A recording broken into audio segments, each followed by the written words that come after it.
I think it was the last one. Was the 4-point play? Either the last one or the next to last one.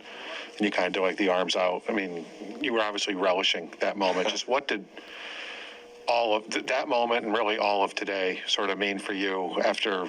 I mean, you know what the narratives have been with, I mean, you understand. I mean, what was that, like a release moment, or what was that? To be honest with you, I mean, I don't really celebrate a lot when I make threes, so I didn't really know what to do, but I felt like that situation warranted some sort of celebration. So it's kind of like a, what do I do with my hands type moment. But yeah, I mean, I don't know. It's this season I've learned a lot of different ways, a lot of different experiences. The beautiful thing about this time of year is like you just gotta lock in on what's in front of you. Everything that was is in the past, and whatever I can do to help us win is what I'm all in for, and whatever that looks like, I'm willing to buy into it, and I am buying into it. Doug, it's been a while since this fan base has gotten to see you guys win in this building during the playoffs. Just what was it like soaking all of that in? It was an incredible atmosphere, which, I certainly wasn't surprised by. I don't think anyone should be surprised. Our fans have been amazing, always have been, outside of maybe showing up a little bit late, but that's kind of what you get in Miami. But yeah, so in that regard, it's always fun to play in front of an environment like that, and especially to get a win and play the way we did. The goal for you is always to space the floor and obviously hit threes, whether you're starting or not. But what changes most for you when you're coming off the bench? Is it different guys you're playing with, or what would you say is most different for you in this role? Yeah, there's a little adjustment in who I'm out there with, time of game, that sort of thing. In some respects, it can work as an advantage. I feel like I'm a little bit less prepared for.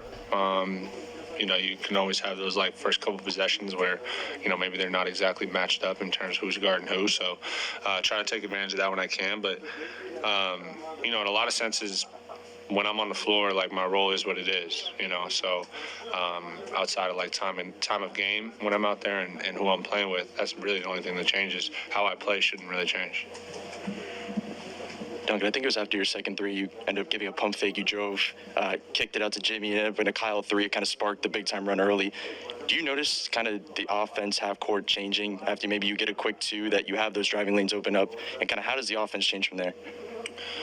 Yeah, anytime anybody can hit a couple, we have a bunch of guys that can do it. Obviously, it just creates a little bit more space, and we have a handful of guys that do an incredible job of putting pressure on the rim. So for us to provide some space for those guys, it kind of works hand in hand in that sense. So, if I'm able to hit a couple, obviously, drags a little bit more gravity and that sort of thing. So it helps guys like Jimmy, Bam, Kyle to be the best versions of themselves. Doc, a couple times you had once you moved into this role, you mentioned that you had to wrap your head around it. Do you feel like you've done that to this point, and has it been a difficult adjustment, this new role? I wouldn't necessarily say difficult. There's challenges that come with it, for sure.